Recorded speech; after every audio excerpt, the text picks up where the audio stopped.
আমার বার্থডের আগের দিন রাত 12টার সময় আমার জন্য সারপ্রাইজ প্ল্যান করেছিল।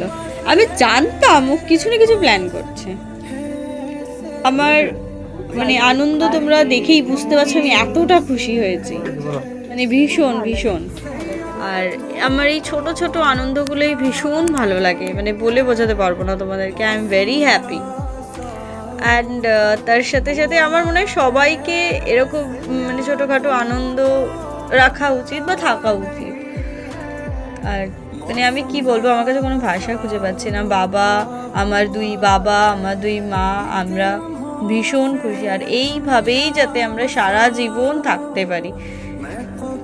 আর কি বলবো, ভীষণ আনন্দ করেছি ওই দিনটা, এত সুন্দরভাবে কেটেছে। তার পরের দিনের ব্লগও তোমাদের সাথে শেয়ার করব। চলো আজকের জন্য টাটা সবাই।